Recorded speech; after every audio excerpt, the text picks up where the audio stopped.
What is up, guys? Mike Merlin's here with the Metal Webzine. Welcome to episode 45 of All the Metal Podcast. This is going to be part 9 of our Black Sabbath series. This is the second season of the show. If you're just catching up now, today we're going to be talking about Black Sabbath's 9th studio album, Heaven and Hell, Dio's introduction into the band. And if you've been listening up until now, you know how much I love Dio Sabbath, how much more I love Dio Sabbath than any other era of Sabbath. No disrespect meant for Ozzy there. But after some schedule change-ups due to some scheduling conflicts, Bill Page from Wrong the Oppressor is going to be my co-host this evening. It's Saturday, June 19th. I'll be posting this tomorrow on Father's Day, June the 20th, 2021. And hope you guys enjoy our discussion on Black Sabbath's Heaven and Hell. And I've got some pretty cool guests lined up for the rest of the series as we move forward into Mob Rules and Born Again and all that fun stuff. So sit back, relax, and if you're a Dio fan, especially a Dio Sabbath fan, you're in for a fucking treat. Stay tuned. Thanks for tuning in.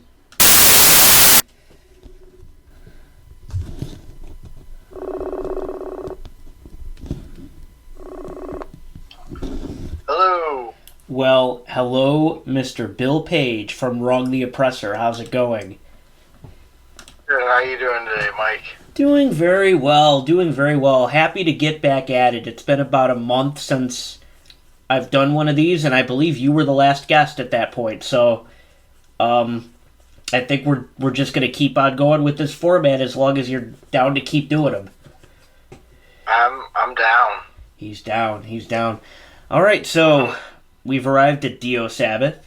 I've been really looking forward to this. I know Dio's not your number one guy, but hopefully you'll bear through this with me, and I can't wait to hear your insight on this stuff. Yeah, I mean, I like Dio a lot. But it's safe to say definitely not as much as a lot of other people do. Sure. Yeah, totally get it.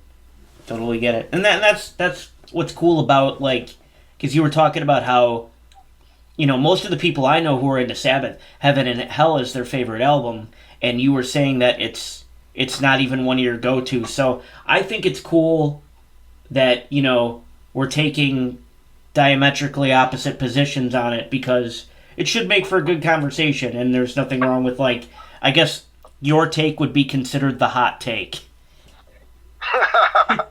I'm not trying to be difficult. Right? No. Even though you don't, I know you don't dislike it. It's not like you dislike it, but it's not like your go-to Sabbath album. So I think that's interesting in and of itself, just because of the general opinion. But yeah. So did you first hear this album front to back, or was it a certain song? No, I definitely did not first hear it front to back. My introduction to Sabbath with Dio was actually Mob Rules. Yep. And I want to say, if my memory, and I don't really remember the hows and whys of it, but I think the tracks from this I heard first on Live Evil. Right. Okay. And then later on, I picked up Heaven and Hell. Right. So what was the first song you heard off Heaven and Hell? Was it Neon Nights? Probably, because I think that's the song that kicks off. I'm trying to remember the track order of Live Evil. So, and I think that might be the first track on that album. So that if that's the case, then that would be it.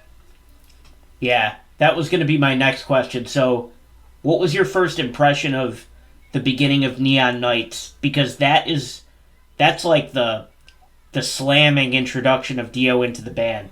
Like that, to me, that's like Tony Iommi letting his listeners know that, okay, we're still here. Dio's in the band now. Let's kick it. Let's fire on all cylinders. Everybody's going full bore at once. It's just blistering right out the gate. Yeah, it's a great opening track. I mean, it's killer. It's like even though this isn't my go-to album, like I was telling you earlier, the first 4 songs are just like incredible. Yep. I mean, they're just so crushing, and Neon Nights is a perfect album opener, especially with a new singer. Yep. Yep. You know, it's really like Dio's delivery on it. I mean, Dio's like an amazing vocalist. Yep. And his just the way his lyrics come across and the way he comes in, it's perfect. Yep. It really is like the perfect introduction for him, I think. Yeah, it's a bold song. It's just everybody going full bore, showcasing their talents, doing it at a, I don't want to say high speed, but high speed for Sabbath, and just it's a punch in the face. It's really cool. As an album, like I love the progression of the album Heaven and Hell, just starting with that introduction to Neon Nights, all the way into the instrumental outro of Lonely is the Word. Like, the whole progression of the album is just a complete meal to me, and a very well thought out process. But that could just be my perception of it. Like, there might have been no methodology to the track listing at all when they were writing it. That's something I don't have the answer to. So you just listened to this to refresh today, I'm assuming, right? Yes. Okay, so citing songs like the title track and Die Young, do you think Iron Maiden took just as many Sabbath cues as other bands, especially when writing those trotting instrumentals? Because there are so many parallels to Maiden, and like Maiden was coming out around the same time as Dio Sabbath was. So I'm just kind of curious if you took note of that, or if you have, like, I guess, an opinion on that.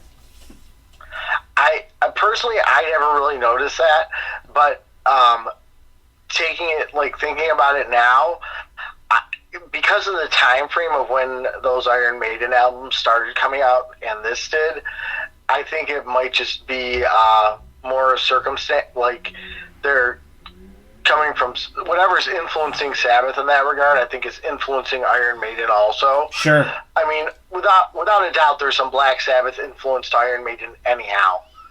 But and as time went on, probably vice versa. Yeah. Right, yeah.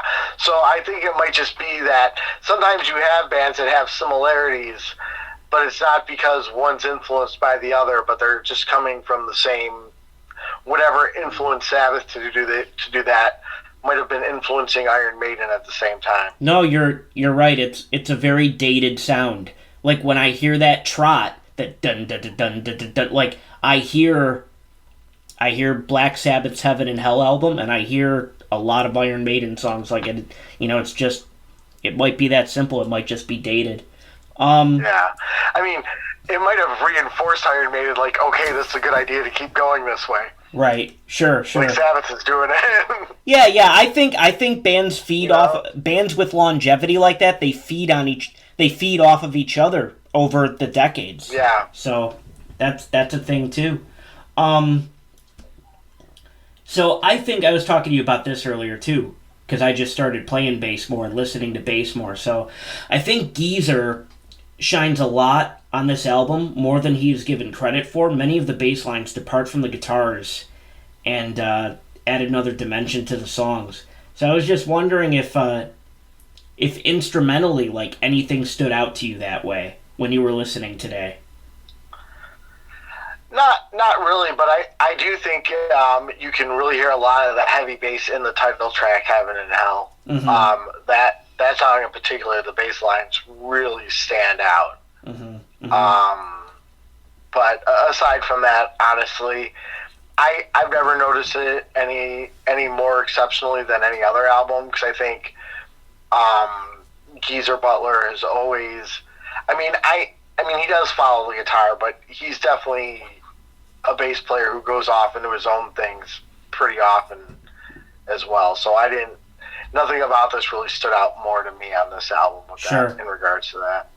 Yeah, that's fair. I mean, I guess I pay attention to, like, specific riffs, and like especially if there's a departure from what the guitar is doing, and like I just have my favorites, like anything else. So like songs like Wishing Well and Walk Away, to me they're underrated songs because they're never really talked about when people talk about this album, at least that I know of. But I think Wishing Well is one of those songs where like Geezer Butler is just in his own world and it adds a whole new dimension to the music. And Walk Away is another song that, they both have very straightforward song structures and riffs, and they keep a steady tempo throughout. There are no big shifts in either of those songs, but I think they contribute to the balance of the overall record.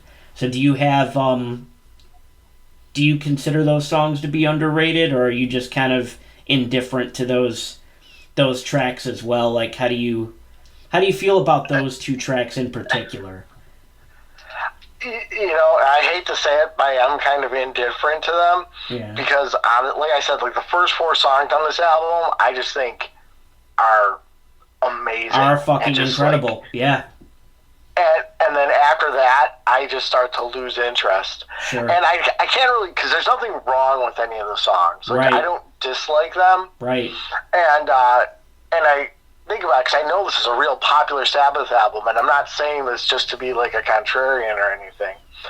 I just like trying to refresh myself on it today, because sometimes especially with a band like Black Sabbath, because they have so much material, when I've talked to you before, I'll sit through the albums a few times to refresh myself on things, just because there's so many songs out there, And with something like we were talking about Sabbath, Bloody Sabbath, I'm just reminded, like, oh yeah, this is awesome. Oh yeah, this is awesome. Right. But with this album, After Heaven and Hell, I start feeling the same way. And I'm not sure if it's because of because like I said, there's nothing really wrong with the songs, but part of me started to wonder, are the first 4 songs just too good?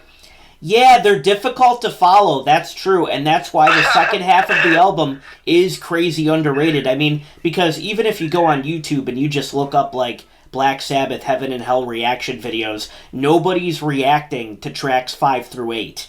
Like, you never hear about tracks 5 through 8 on this record, but I think, like, they're all really, really good songs, and a lot of fans, perceive it that way, and I really... But it's funny you mention that, because the tracks 5 through 8 are less iconic, I think, in nature, and they haven't gotten the same amount of press, and I think that also, affects people's perceptions a little bit, because like if no one's raving about them, like you kind of have to figure that out for yourself, and like. Sometimes it's harder to get there because sometimes you need the energy of others to like amp you up for a song. No, yeah, I know what you mean. But for me, that's kind of a weird part about it, is normally that kind of attitude is what draws me to pay more attention to something. Like, the less I hear about it, especially from bands I like. Right. I'll, for whatever reason, be drawn to songs that really aren't as popular all the time. Yep. And I think Heaven and Hell would be an album that would be an exception to that rule for me. Because with this album, it's like... And again, it sucks because there's really nothing wrong. Like, I can't say there's anything bad about any of those songs.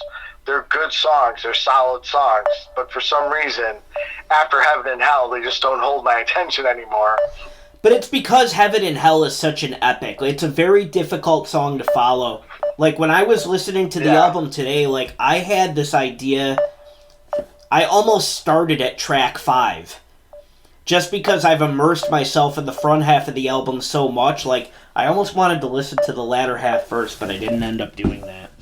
But no, and there's something about the bass in, all of Geezer's bass lines in Wishing Well are just totally divergent and just, I don't know, really cool riffs and melodies all on his own. I really like the way him and Tony play off at that point. So, since Dio has been brought into the fold, in terms of our podcast series. We're talking about Dio now. So just getting away from Sabbath, like, what are your favorite Rainbow and Dio songs? And feel free to discuss Elf if you're a fan. I've actually never dived into Elf. I mean to. Many people, most people haven't, yeah. Yeah, it's hard, and I'm not really like, I like Rainbow, but they're also a band I've never really dived too much into. I only have like a greatest hits album of. And as far as Dio's solo stuff goes, it's tough to pick a favorite. I mean, there's just so many good moments. And actually, recently over the past year or so, even though I've been very familiar with most of Dio's output, I've only owned a couple albums. And I really got like sparked over the past year to be like, you know, I need to own every Dio album. Yep. And a funny thing I found about that, because like, you know, I've had I have a couple albums on vinyl. I had like a best of on CD that would usually be my go-to because that's what I had loaded in my computer. Yep. And I recently just like bought everything on CD over the past year. And the one thing that I noticed, especially like his first 5 albums, is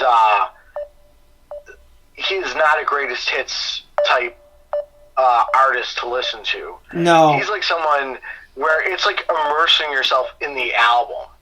And when you listen to this whole, like, especially like the 80s output, like everything up and through Out Comes the Wolves, it's like none of the albums are over 40 minutes long. Right.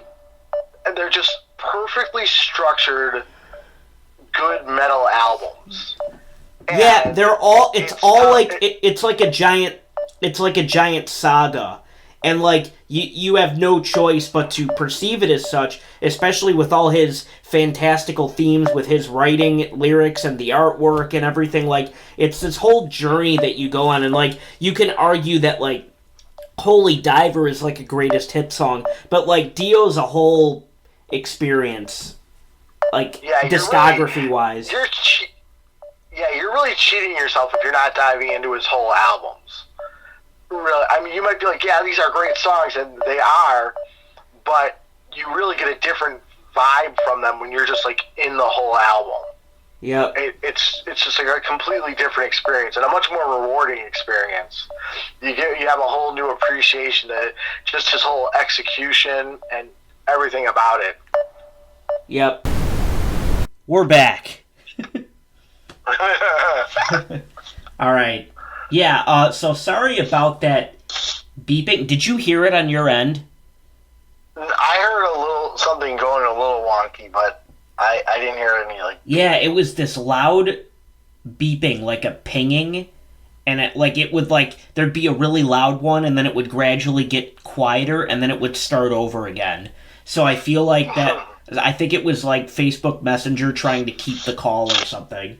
But yeah, so it's not happening. It's not happening anymore, and the audio quality is the same. So win-win. Okay, so we were talking about Dio's albums being a saga and him not being a greatest hits artist. Right. So getting back to that, do you have, I guess, favorite albums by Rainbow and Dio as opposed to songs? I'll say the first 5 are the best. Yeah. The stuff he did after, I kind of got that a little later. Like, there's one album, I'm trying to think of which one it was. There's like one Dio album that's definitely not as good. Mm-hmm. But the rest are all really, like, super solid.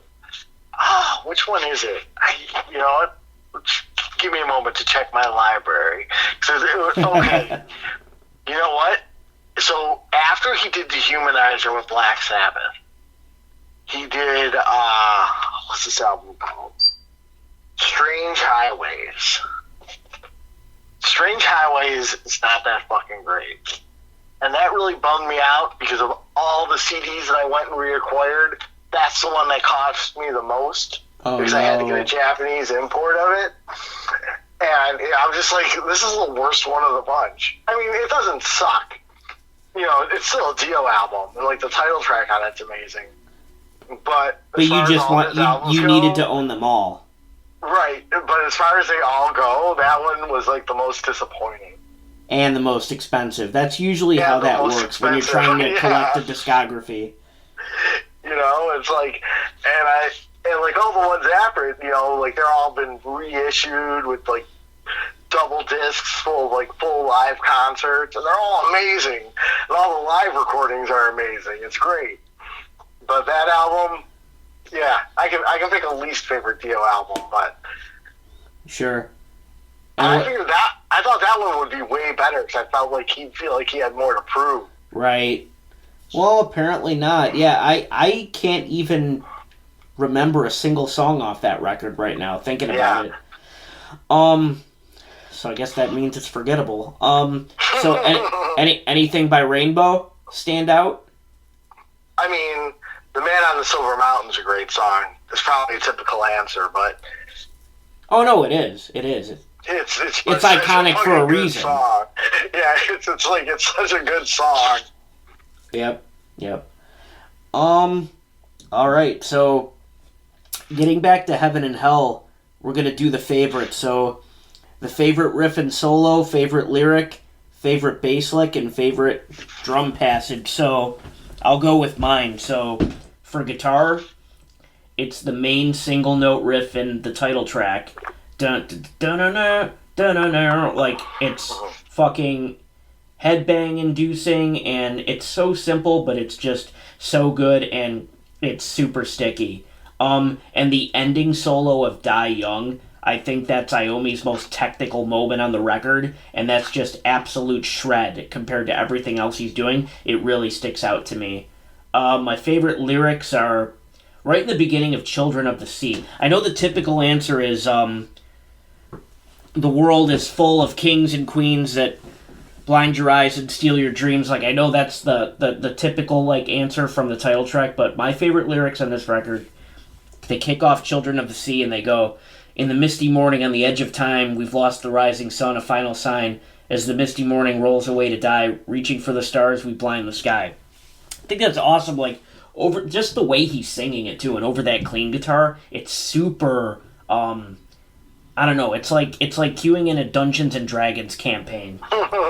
Yeah. Like, it's just Dio's fantasy vibe all over the place. He's really good at painting a picture, and, like, the music, like, he's really good at, you know, emulating the same message that the music is conveying, and vice versa, too. Like, I would imagine that if the lyrics came first, like, there'd be a lot of material there to work with to kind of craft a guitar riff around that.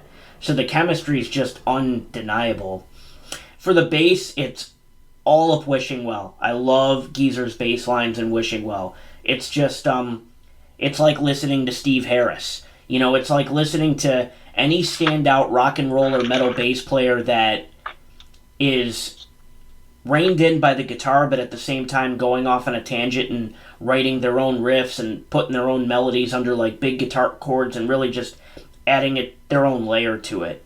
And for drums, I love Bill's fills in Wishing Well. Like, the drum fills really stand out to me in that song too. It's a consistently upbeat song. Like, it has that it has a consistent up tempo to it. And I don't think it lets up at all. It doesn't have like the abrupt tempo changes like a lot of the other tracks do. And yeah, it's just the fills are really impressive there, and the way he carries the beat. It's kind of sporadic or erratic sounding. And also the main stomping pulse beat that he does throughout Lonely Is the Word. Those are some heavy fucking drums that I love. So I would love to hear your favorites now. Well, considering my overall opinions of this album, it might not surprise you that I don't have very strong opinions on this part. But like I stated before, like, I love the bass lines in the title track, Heaven and Hell. I think a really good guitar moment is the more melodic opening to Children of the Sea. The the way they come out on Neon Nights and go into that, Mm-hmm. I think is really good and really effective. Mm-hmm. I don't have any favorite drum parts. Right. As far as favorite lyrics go, yes, my favorite lyrics in this are the typical ones. The world is full of kings and queens who blind your eyes and steal your dreams. Yeah. And I think there's a reason why those are favorite lyrics, because I think they're very poignant. Yep. And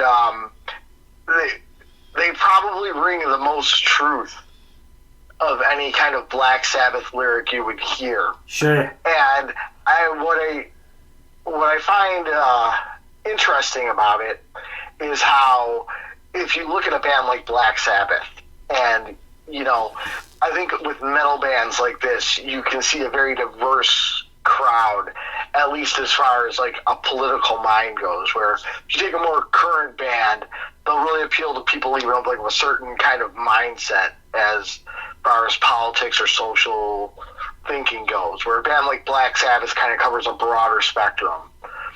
And I think if you asked anybody across any of those spectrums, they could answer that those are their favorite lyrics off this album, because they'd all feel the same way, even if to them it applies differently. Yeah, it's open to interpretation, I mean? but it's something everybody can relate to at the same time. I totally get it. And there's another thing that happens at that part of the song that I love, that I notice every time, and it even sticks out to me more than those lyrics. One thing I love that I love it when singers do this, when there is a lyric that kind of correlates with what is going on in the song instrumentally. So right when those lyrics kick in, that is when the tempo of Heaven and Hell jumps. So Right. there's like an ambient guitar moment, and then the drums and the guitars just pick up. It amps up, the tempo shoots up, and it goes into like a two-step thing. And that's when Dio starts coming in with those iconic lines. But the first thing he says, and I don't remember the exact lyric, but it's something about a carousel spinning fast. And You see, that life's a carousel. Yeah. Spinning fast, you gotta ride it well. Yep. Like it sounds like that picture painted in your mind when you read that lyric, that is what the music sounds like at that moment. Like, it sounds like a carousel spinning out of control. The way the tempo just spikes like that. So that's like another really cool moment to me. And that's, you know, it's those like abrupt, iconic changes that really make the front half of the album stand out compared to the second half. Yes. Yeah. They really bring it all together in that song. Much to the unfortunate consequence of all the songs that follow it. Right. What are your thoughts on the album cover? I think it's cool. It's on Sabbath better cover. I think we discussed this on Sabbath Bloody Sabbath too, about how, as great of a band as they are, they don't really have the best album covers. It's not one of the best, but it's definitely not one of the worst. I think it's so real. That's what I love about it. Like the angels sitting around smoking. Like, they could have taken it in a demonic direction, or hinted at Satan a little bit to kind of reflect the album title, but they didn't. Yeah. Instead, they just made it about real people. Like, most people are good intentioned or good natured, like guardian angels would be. But at the same time, like, maybe you're pooped after a long day at work and you're just sitting around smoking a cigarette. You're hunched over on a park bench or on your front porch. Like, that's what. Have your vices. Right. That's what that album says to me. Like, it's about good-natured people, but at the same time, like, real people. So that's why I fucking love it. It's a real interesting aspect like that. Like you said, of all the directions they could have gone with the album artwork, and it kind of comes back to those lines in Heaven and Hell too. I think, where between that album artwork and lyrics like that, and the kind of lyricist Dio is, that they have these very like real moments in those parts of it. Yep. It definitely helps make it more interesting. And like, it all works into its fantasy aspect but I don't know if this is his intention. I'd like to think it was from the vibe I get from Dio. Yeah. But but you know, it's like he's kind of got like hidden messages there. Right. Yeah. Well, because he uses a lot of metaphors, but if you pick them apart, like even the kings and queens line, like it's a metaphor, but if you pick it apart, it's what goes on in everyday life. Mm-hmm. So a lot of people are of the opinion that Dio Sabbath in particular sounds like a completely different band, and I would agree with that, and that's what I like about it. So I guess, do you agree with that? And if it does remind you of a completely different band, separate from the usual Black Sabbath, are there any other bands, lesser known bands you can think of that remind you of Dio Sabbath specifically? All right. Well, first of all, I can't think of any bands that remind me of Dio Sabbath. And I mean, changing a singer is a big part to any band. Huge. It can definitely change their sound. It's huge. So even bands that use strictly harsh vocals, if you change the singer, it's huge. I mean, especially the difference in Ozzy and Dio's voice. Yes. Like Black Sabbath seemed to intentionally be like, we don't want a singer just like Ozzy, which I think was a good move. Totally. Because Ozzy has a very distinct voice, and to get somebody who I'm not going to say I like I'm a bigger Ozzy fan than a Dio fan, but strictly like from a very just matter of fact standpoint, Ronnie James Dio is a better singer. Oh yeah, if we're strictly talking about vocal ability, Ronnie James Dio all the way. But so it does sound like a different band on the surface. But one thing, and I noticed this a long time ago when I was really like diving into all of Sabbath at the same time, is that everything does have a very similar sound to it. Because the main songwriter is Tony Iommi. And that dude just fucking writes massive riffs. Yep. And all of his songs don't sound the same, but there's a certain quality, and there's something about them that I can't really like put my finger on, but to me, all Sabbath has a similarity because of that. Yep. Because I remember, like, I can't remember what album it was, but it was probably something like Eternal Idol or Seventh Son. I remember listening to it, just being like, man. And I used to not think highly of those albums either, but I was kind of like just like listening to the riffs, and I'm like, how can people not fucking like this because it's not Ozzy singing? Yeah. You know, because I'm like this songwriting is just so like, I'm like, Iommi's riffs are so fucking good on every album. Yep. Yeah, there's going to be ones you're going to like more than others, but they're all really fucking top notch. Yeah. And so to me, I don't think any Sabbath album necessarily doesn't sound like a Sabbath album. Even though I think it's like on the surface, it does, you know, there's definitely the difference because of the singer. But if you kind of just sit there and listen to the riffs and something about Iommi's delivery on them, there's something very Black Sabbath sounding just from start to finish, no matter who's singing or who else is in the band. Right. Yeah, no, great points.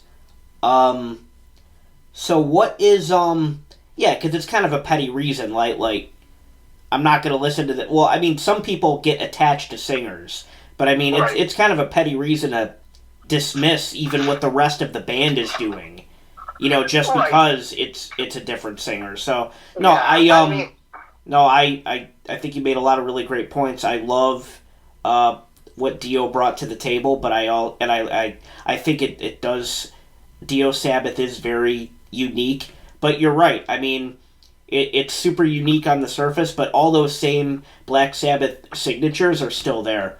And especially Iommi's riff writing style, which is, you know, timeless. So, what's your favorite Dio Sabbath record? Is it Mob Rules? Yes. Yeah. Yeah, I like, again, it's like matter of factly, I could probably not argue it as being the best album, but the way it's structured, like, like there's definitely some stronger songs on Heaven and Hell, but again, I feel like the flow of the songs kind of makes for a more interesting listen on Mob Rules. I think it has better artwork. Even though, for Dio's credit, the most significant, like probably some of the you can't really say any of the cover artwork sucks on any of the Dio Sabbath albums. Right. No. Well, I mean, no other singer can you say that about with right. Black Sabbath. No, yeah, absolutely. I mean, not only is Dehumanizer my favorite, but it's also my favorite album cover out of all Sabbath album covers. But, I mean, but, the, like, Forbidden, they did a Grim Reaper thing on Forbidden as well. But, like, that was kind of cartoony, more so than Dehumanizer is. But it's still, like tough looking, but it's kind of funny. I don't know. Mm-hmm. But, like, nothing will ever make me laugh like the cover of Paranoid. Yeah. Yeah. Yeah, I know. It's like... Yeah. Yeah, I think... It's like their most popular album, but really not my favorite, but probably the best album. And it's got the worst fucking album cover. But you know what? I love that they stuck to their guns and kept it. Yeah. They could have done anything they wanted with Warner Brothers back then at that point. Warner Brothers was begging them for more material just to fill out the record to their standards. They could have made any artistic decision with regards to the album cover within reason, but they kept that pink and orange War Pig guy, and that is that's awesome to me. It's like we're gonna wear this on our sleeves, for all time. So I guess when I wrote this last question, I didn't really consider that this is a take it or leave it kind of album for you, at least for the second half. So my last question was going to be, what would be the one song off Heaven and Hell you'd cut? But you'd probably pick any of tracks 5 through 8, I'm guessing. Yeah. Probably. I don't even... They don't hold my attention enough to even make a decision as to which one I would cut. I would cut Walk Away because Wishing Well has all my favorite bass moments, Die Young has my favorite guitar solo, and Lonely is the Word has my favorite outro. I just love the way that song ends. It's so dramatic. And we talked about this last time, how Black Sabbath, they love their fade-outs, and they do a fair number of them on this record as well. But the way Lonely is the Word fades out, and the lyrics are just, Dio's just echoing, and there's kind of a choir, kind of a synth thing going on, and the dramatic lead guitar, and the drums are just... Bill Ward is just doing this explosive drumming that entire song. It's so slow and, drawn out, and it sounds really simple, but, he's really conveying a mood with that really dark, doomy energy, It's such a cool album closer to me. Super underrated song. Generally speaking of that, there's a lot of good synth parts on this album. There's some really good standout points. They're subtle. They're really subtle, too. And those are some of the parts of the second half of the album that do really stand out to me, even though not enough to make the songs that much, because I couldn't even tell you which songs they are. But listening to that half of it, those are the parts that stand out the most to me, are the synth parts. I hear that, and I'm just like, yeah, that's really cool. Yeah. I wrote this article on this album earlier today, and I have to look it up because there's this point where this choir comes in. It's not a keyboard.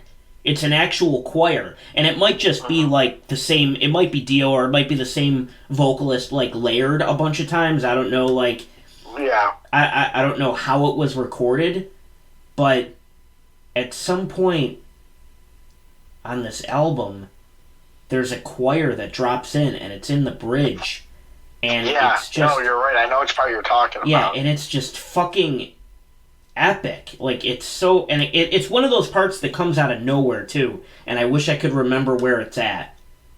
But it's like, I'd have to, like... I don't remember now. And that sucks because I'm here, like, defending the second half of the album, and I can't remember what song this is in. Yeah. But it's funny because it's like... And think about how I'm dismissing it, but I know exactly what part you're talking about. Yeah, but right. Obviously, I can't tell you what song it is either. But yeah, it's a great part. Like, there's a lot of great moments on this album. Mm-hmm. And then we can just jump into it for a second because we haven't really... Even though this didn't come into any of my favorite parts of the album, I think Lady Evil is such a great track. It's just a straightforward rocker. Yes. And it's just so good. Mm-hmm. Yeah, Lady Evil is really good. And that's another, like, you know, it's a bass intro, so that's obviously another standout moment for Geese. But yeah, no, it's great. I was just talking about that one too. Like, it has that rock and roll strut to it, and it just maintains. And it's another one of those metaphor songs because you don't know if he's talking about a witch or if he's talking about an ex, but it just works in either realm. Yeah, and it's just, it's just driving. The chorus is really, really cool in that song, and it's just makes you want to move. I don't know, like, they're really good at writing songs like that. And there's a juxtaposition, too, between, like, the music and the lyrics in Lady Evil, like, because Ozzy's getting pretty dark, but the way he conveys it melodically and the way the guitars are like playfully like riffing and soloing around, like the band sounds like they're having a blast, but Ozzy's getting really dark and dreary with his lyrics about this witch character, and you know how she's, you know, they only speak in whispers of her name, and there's a lady, they say, who feeds the darkness, it eats right from her hand. And yeah. Okay, but I need to correct you for 1 minute before somebody else does. Okay. You kept saying Ozzy, and we're talking about Dio. When did I say Ozzy? You just said Ozzy's getting really dark in his lyrics. Oh, no. Well, Ozzy also wasn't writing lyrics, so I fucked up twice. Oh, man. It's all good. It's the first album without Ozzy. Yeah. Sure, people were doing that all the time. Yeah.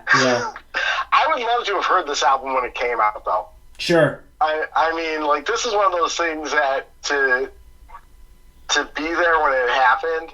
I mean, I was like 4 years old. Right. Oh, I know. Dude, I hadn't been born yet, so I'm playing catch up now in 2021, and that's just the way it is. It's like when I was first getting into metal and stuff, like my dad and my uncle were big hard rock guys. But my dad kind of like the hardest of hard rock he got into was like Zeppelin and AC/DC.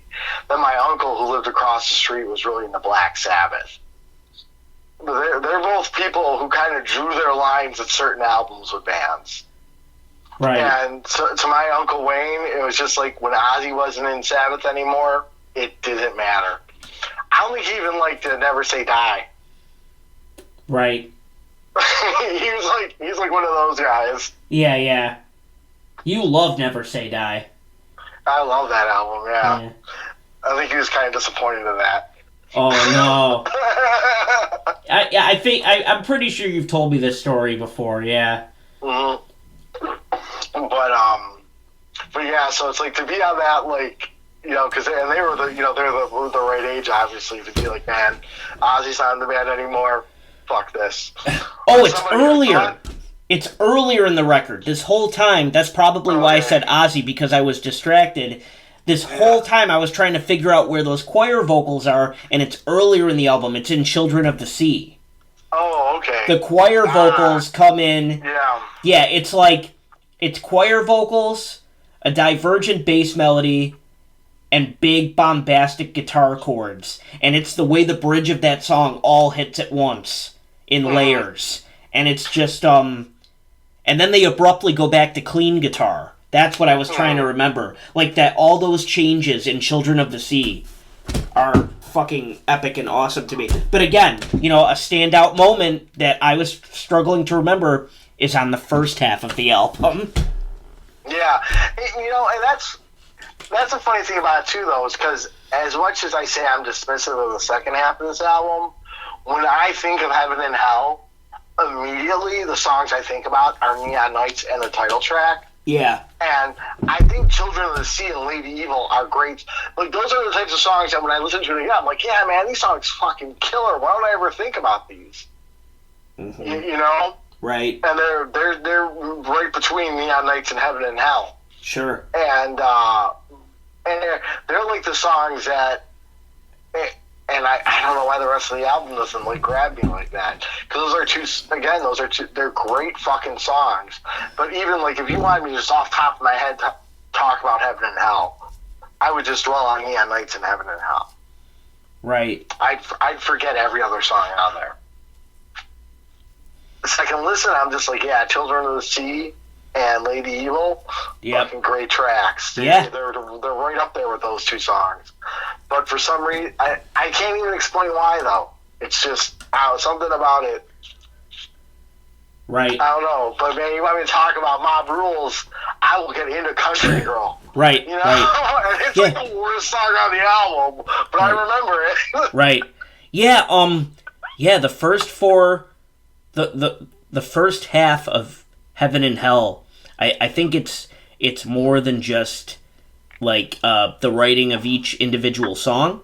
I think it's also the progression of one song into the next and the vibe. The first half has this vibe to it. And yeah, maybe something is lost when Wishing Well hits because they get into it's the first straightforward song on the album. So you immediately have to think less while you're listening to it. So maybe in the progression of the album, your brain does naturally shut off a little bit. Yeah. So everybody out there who loves the album Heaven and Hell, think about it for a moment. How much of Heaven and Hell do you really love that much? Sure.